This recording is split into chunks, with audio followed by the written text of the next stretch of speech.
But there is a study, the study that they looked for the spike protein in nurses. It's from Harvard and another also.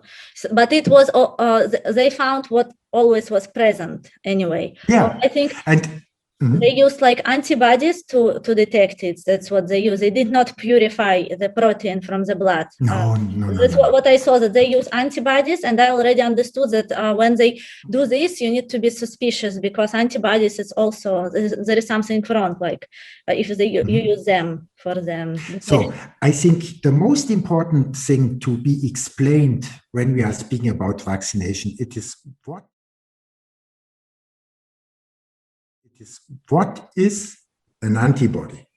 In theory, it's a protein which is specific to another protein. So with key and lock, it can find the enemy, bind it, neutralize it, take it out. But in reality, there is no key lock function. This you can only cause in very specific laboratory condition, where then when only a few proteins are present, and this does only work in the test tube. This is a self-deception, what's going on, And in reality, antibodies are globulines, which are globular proteins. And when they are in an area of the body where it's acid, that means there is something intoxication going on, lack of energy, insurance that you need repair a vessel or a wound building, then they are losing their globular structure, and they get really flat and can connect themselves with other proteins, with their sulfur groups. And so they bind everything together. And this is how wound healing occurs. And this is also when new vessels are built up. The globulins are the source of proteins that new structures in our body are built, and the damaged ones are replaced. So any way you put fire, you hurt yourself mechanically, you inject in a muscle water, which is destroying the muscle or to the, mechanically, then immediately you have a rise of globulines, and what they say, globuline type EGMA, G, E, these are only certain different kind of sizes. And in all those studies, they say, look, when we inject the vaccine, we find a rise of globulins, antibodies type IgG, right? Immune globulin type G. And this is going to clear the spike protein. I mean, it's sure when you put the body under inflammation with a load of toxins, and I mean, it's no joking. If you put the vaccine into a vein, you would die in between 10 minutes. The load you can't survive, definitely not.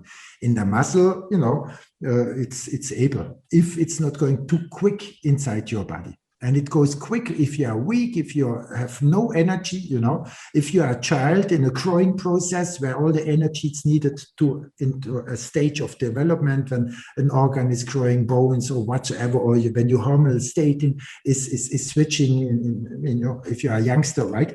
Then the body at this moment has no energy, so it cannot hold those toxins, so they are liberated. And the highest rate of metabolism we have in the brain, so everything in the end it's landing in the brain, right? Therefore, we have all this terrible headache and sinus thrombosis inside the brain. And this is all caused by the nanoparticles, but definitely not by the DNA or by the RNA. And the researchers fooling themselves, of course, when they are working with their cell cultures in the lab, this represents life for them. But there are such a lot of levels of self-fooling because they are using cells which are adapted for decades to work in this and that way, or they are inbreeding animals with the same symptoms said to be caused by this and this. And with this, they are working, and they are not realizing the extent of self-fooling themselves.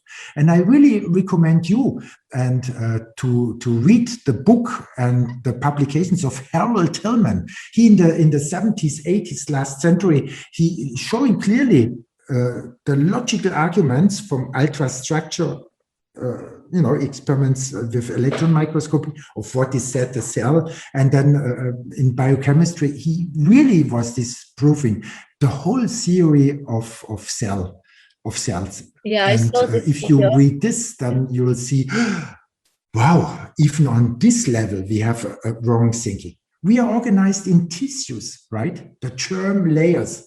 The outer germ layer, the ectoderm, the middle, the mesoderm, and the outer germ layer, the ectoderm. This is what life is originating from.